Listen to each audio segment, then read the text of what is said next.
Sometimes the only way to stop being someone's collateral is to become something they can't afford to touch. The night Margaret Holt decided to sell her stepdaughter, it was raining in Vancouver. Not the polite kind of rain the city was famous for, the grey drizzle that softened everything into watercolor. This was the kind of rain that came sideways, that found every gap in your collar, that made the city feel like it was trying to drown something. Clara didn't know what was happening when the black SUV pulled into the driveway. She was at the kitchen table, going over the household accounts the way she did every Thursday. Margaret's accounts, technically, the ones Clara had been managing since she was 17, because Margaret couldn't tell a liability from a line of credit. 4 years of that. 4 years of Clara untangling the woman's spending, covering shortfalls she was never thanked for, stretching numbers the way you stretch bread when there's nothing else in the house. She heard the front door open. She heard Margaret's heels on the marble. Quick, purposeful, the sound she made when she'd already made a decision and was past the point of being talked out of it. Come to the foyer, not a request. Clara closed the ledger. She marked her place with a pen cap, out of habit, because some part of her still believed she'd come back to it. She didn't. There were 2 men in the foyer. One she didn't recognize, broad, quiet, standing near the door like furniture, with a heartbeat. The other one was leaning against the frame of the entrance. Arms crossed, wearing a suit that cost more than Clara made in 6 months at the accounting firm where she temped. He was looking at her, the way people looked at problems they were trying to decide whether to solve or simply remove. His name, she would learn later, was Voss. "This is her," Margaret said, the same tone she used to point out a stain on the carpet. Voss said nothing. He looked at Clara the way she looked at spreadsheets, scanning, measuring, looking for the number that didn't add up.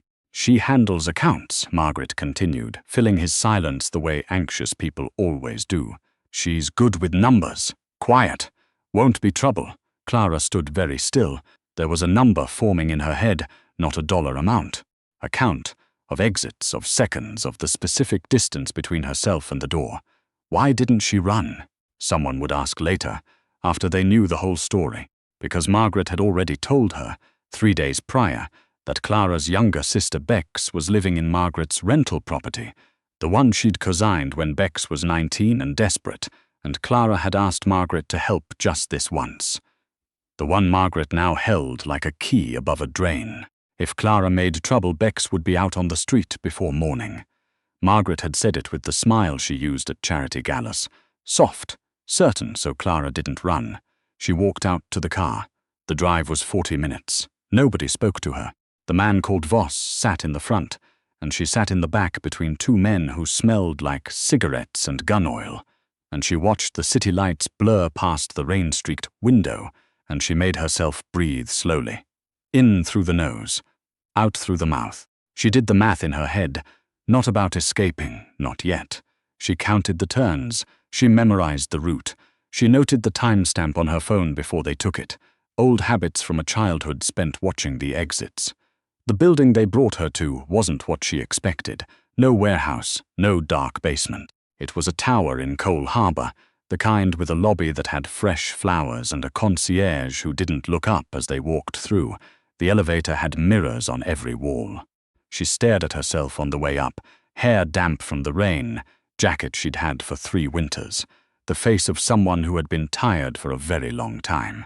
The top floor was a single unit, the kind of space that didn't announce wealth. It simply assumed it. Dark wood, high ceilings, a wall of windows facing the harbour where the lights of the North Shore blurred into the water. There were papers on a long table, a laptop, open, 2 glasses on a sideboard, neither of them touched. Voss walked in ahead of her and sat down at the table. He didn't offer her a seat. She took one anyway. He looked at her then, really looked, the way he hadn't in the foyer. And she looked back, because she'd learned young that looking away first cost you something. "You managed Holt's accounts," he said. "Not a question. For 4 years, she told me you'd caught 3 discrepancies in her property portfolio that her actual accountant missed." 4, Clara said. Her accountant missed 4. He only knew about 3. Something shifted in Voss's expression. Not warmth, Not quite. More like the particular attention of a man who had expected to be bored. "She owes me," he said, "a considerable amount. The arrangement is simple. You work for me until the debt is cleared. You'll have a room here. You won't leave without an escort until I decide otherwise. You'll have access to the accounts I assign you, and nothing else." Clara looked at the window, at the lights on the water. She thought about Bex, in that apartment in East Van, probably awake right now and worried, and she thought about the number Margaret had owed. She'd seen it 2 weeks ago, buried in a file Margaret had left open on the home computer. The way careless people leave incriminating things in plain sight. "How much does she owe you?" Clara asked. "That's not— I already know the number," Clara said. "I saw the file. I memorized it because I memorize numbers. I'm asking because I want to know how long." A pause. Outside, rain moved across the glass. "At the rate I'll be using your skills," Voss said. 18 months. Clara nodded once. "I'll need the account files by tomorrow morning, and I'll need coffee. Real coffee, not whatever that is." She nodded toward the sideboard where something sat in a French press that had gone cold. Voss looked at her for a long moment. "You're not afraid," he said. "I'm terrified," she said. "I'm also practical." She learned the shape of his world the way she learned any new ledger, methodically without flinching at the numbers. Voss ran a syndicate that operated across 3 provinces and had fingers in another 4. Logistics, she understood quickly, was a euphemism for everything that moved between borders without wanting to be seen. There were legitimate holdings too: construction, a shipping company, 2 restaurants, and these were the parts she was given first. Testing her, she understood. Seeing what she'd do with access. What she did was find $240,000 that had been sitting in a holding account for 11 months, mislabeled and quietly gathering dust, while his actual accountants bickered about a separate discrepancy. She flagged it in a memo, 1 page, clear. Voss read it at 7 in the morning. She was already on her 2nd coffee. He didn't thank her. He looked at the memo, looked at her, and said, "The Pemberton file next." She took the Pemberton file. She didn't see much of him in those first weeks. He moved through the apartment like weather present, then not, then suddenly there again. He had meetings she wasn't part of, calls she heard through walls, but not clearly enough to pass, visitors who came up in the private elevator and left without making eye contact with anyone. He was the kind of man who had learned to take up space without seeming to, the opposite of loud, which somehow made him harder to ignore. She noticed small things. The way he read standing up, always near a window. The scar that ran from his jaw to his collarbone, visible when he didn't button his collar all the way, which was most mornings. The fact that he took his coffee the same way she did, black because everything else was noise. She told herself she was observing for practical reasons. Know your environment. Know what you're working with. The first time she caught him watching her work, it was past midnight. She was at the long table with 3 sets of accounts open, cross-referencing figures that didn't reconcile, and she'd pulled her hair up and kicked off her shoes and completely forgotten, for about 2 hours, where she was and what had brought her there. She was just in the numbers. It was the only place she'd ever felt like herself. She looked up and he was standing in the doorway to the hall, coffee in hand, and he'd clearly been there for more than a moment. "There's a shell company in the Pemberton file," she said, because it was the first thing in her head. 3rd tier, registered in Alberta, used twice and then dormant. I think it's a pressure valve, in case one of the primary channels gets looked at. But it's sloppy. If anyone who knew what they were looking for ever ran a cross-check, it would unravel the whole tier. Voss was quiet for a moment. "Can you fix it?" "I already drafted 3 options," she said. "They're in the folder on the desktop, ranked by risk." He came to the table then and looked at the screen, and she moved to show him, and they were close enough that she could see he hadn't slept either. There were shadows under his eyes that hadn't been there yesterday. "Option 2, he said. "I thought you'd say that." He looked at her. "It's the cleanest," she said, "but it requires the most trust." "In who?" "In me," she said. "I'd need full access to restructure it properly." The pause that followed felt like a negotiation. She held his gaze. She had practice at not looking away. "You'll have by Monday," he said. "The thing about living inside someone's world, even against your will, is that you start to understand the architecture of it. Not just the accounts, the people. The way Voss's lawyer always called after 10 at night, which meant he was either insomniac or afraid of something. The way the man Voss called his second, a quiet Newfoundlander named Doran, deferred to Voss in every room except the one where they talked about the eastern distribution routes, where the dynamic flipped entirely, which told Clara something about where the real power actually lived in this organization. She stored all of it, not because she planned to use it, because information was the only currency she'd ever been able to accumulate without anyone taking it from her. 6 months in, Voss gave her access to everything. She didn't make a show of it, she just worked. She fixed the Pemberton tier. She restructured 4 holding accounts. She found a skimming problem in the restaurant side. Someone small, someone scared, someone who'd been quietly siphoning for 8 months, and she flagged it in a memo the same way she flagged everything else. 1 page, clear. Voss handled it. She didn't ask how. She asked once after a night, when she'd heard things through the wall that she'd made herself not think about too carefully, whether she should be worried about what she was building for him. He'd looked at her across the table. "Are you? I'm complicit," she said. "I'd like to know what I'm complicit in. You're complicit in keeping people employed and keeping the machines running and making sure that the men who move things from one place to another get paid what they were promised," he said. "The parts that would worry you, you don't touch. That's a careful answer. I'm a careful man." "No," she said. "You're a precise man. There's a difference." He didn't say anything, but that night, for the first time since she'd arrived, he sat at the table while she worked, instead of disappearing after their brief exchanges. He had his own papers. They didn't talk, but the quiet between them was different from the quiet that had been there before, the loaded, watchful kind, and whatever it shifted into, she didn't have a name for it yet. Margaret called the building's front desk at the 9-month mark.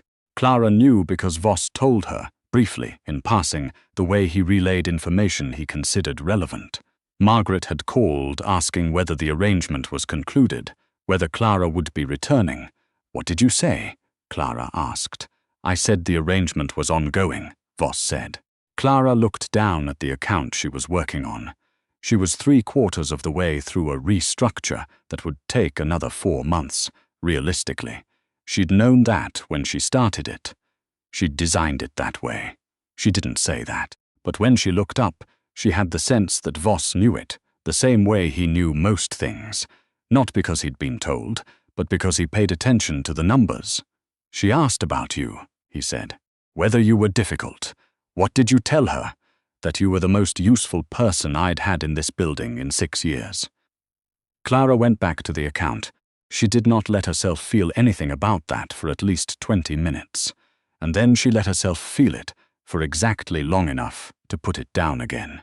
The night the problem with the eastern routes became something that couldn't be managed quietly, Voss came to her at 11 with a file she'd never seen before and said, "I need your analysis by 4 a.m.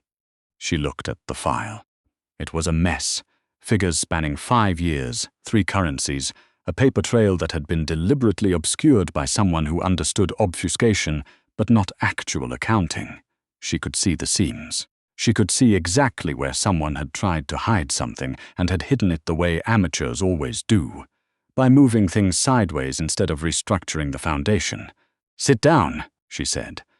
"This is going to take a while and I'm going to need you to answer questions." He sat. She worked, he answered. By 2 a.m. she had a map of the problem, and by 3 she had a picture of who had built it, and by 4 she had a document that laid it all out in language a judge could follow and a language a syndicate boss could act on. Voss read it at the table while she drank her 4th coffee and watched the harbor. The North Shore was starting to pale at the edges. That particular shade of gray that comes before the sky decides what color it wants to be. "You could have done this in 6 hours," he said. "It took you 5. I could have done it in 4, she said. "I used the extra time to make sure it was airtight. You're protecting me. I'm protecting the work, she said. The work reflects on me. He set the document down. Outside, the grey was becoming something. Not quite light, not quite dark. Clara. She looked at him. He almost never used her name. What do you want? He said. Not from this. When this is over. When the 18 months is done. She thought about Bex, who was safe now. She'd confirmed that 4 months ago through channels she'd put together quietly, carefully, without telling him. She thought about the accounting firm where she'd temped, the grey cubicle, the manager who'd looked through her at every meeting, the sense of being a figure in someone else's column, neither asset nor liability, just a rounding error. I want to run something, she said. Not for someone. Something that's mine. Voss was quiet. What kind of thing? Something that uses what I'm good at, she said. Legally, mostly. There was a pause that had something careful in it. Mostly, he said. I've been sitting inside your operation for 9 months, she said. I've seen how the clean side works and how the rest of it works. The gap between the two is a business opportunity, for someone who knows both. He looked at her for a long time. She let him. You're not asking for permission, he said. I'm telling you a plan, she said, because you're going to be a part of it, whether you choose to be or not. The thing about Voss, the thing she'd learned in 9 months of watching him run a syndicate across 3 provinces with the energy of a man who had been tired for 20 years, was that he respected people who didn't flinch at what they were actually saying. Most people dressed things up. Margaret dressed everything up. The world was full of people talking around the thing they meant. Clara said the thing she meant. He reached across the table and picked up her pen. He held it for a moment, looking at the document she'd spent 5 hours on. What's your timeline? He said. She told him. He handed back the pen. You'll need a lawyer who knows both sides. I know, she said. I already have someone in mind. He almost smiled. It wasn't quite there. More the shadow of one, the place a smile would be if it let itself happen. But she'd become fluent in his silences by then, and she knew what it meant. The formal arrangement ended on a Tuesday, 14 months after it began.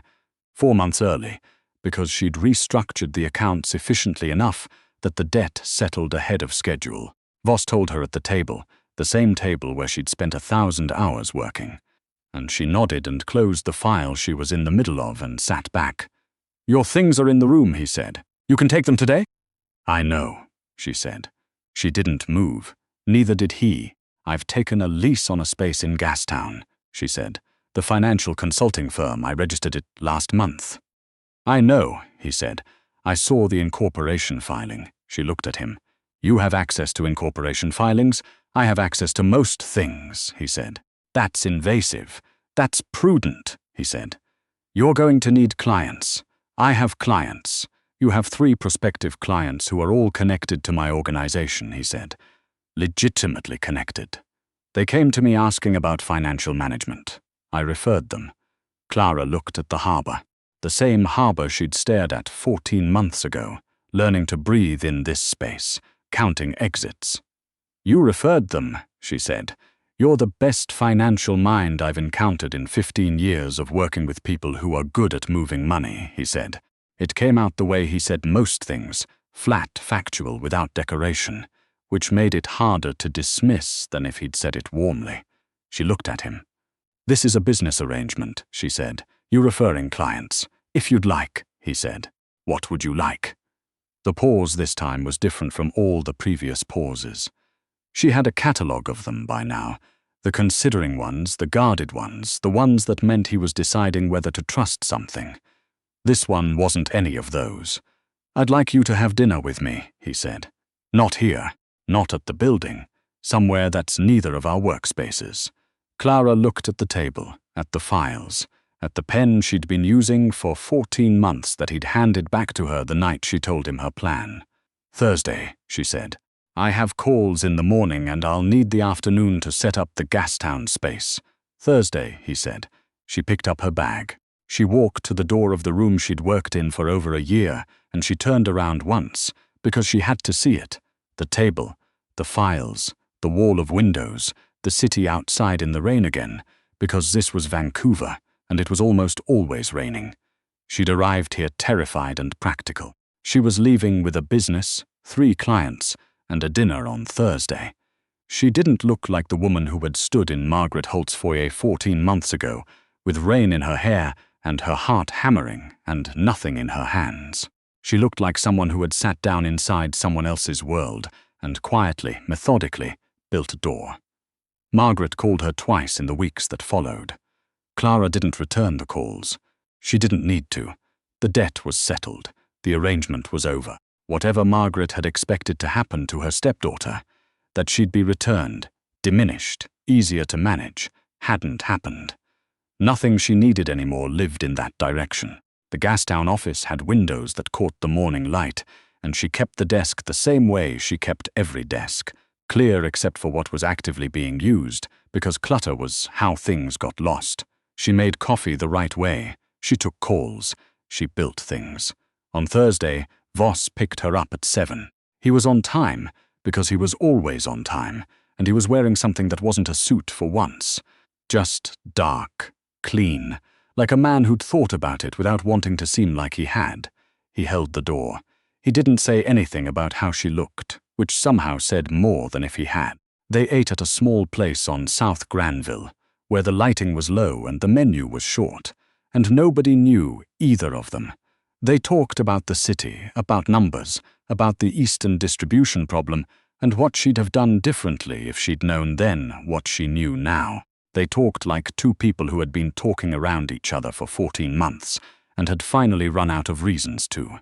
She walked back to her car alone. She was almost to it when her phone buzzed. A message from Voss. No punctuation because he never used it in texts. Just. Next Thursday, she stood on the wet sidewalk in the Vancouver rain with her phone in her hand, and she thought about the girl who had walked out of Margaret Holt's house with nothing, who had sat in the back of a black SUV and counted turns out of habit, who had memorized numbers as a way of surviving the spaces where she had no other kind of power. She typed back, same time, and she put her phone in her pocket and walked to her car and drove home through the rain to the apartment she paid for herself, on the street she'd chosen herself, in the city that had tried to drown something that Tuesday night 14 months ago. It hadn't managed it.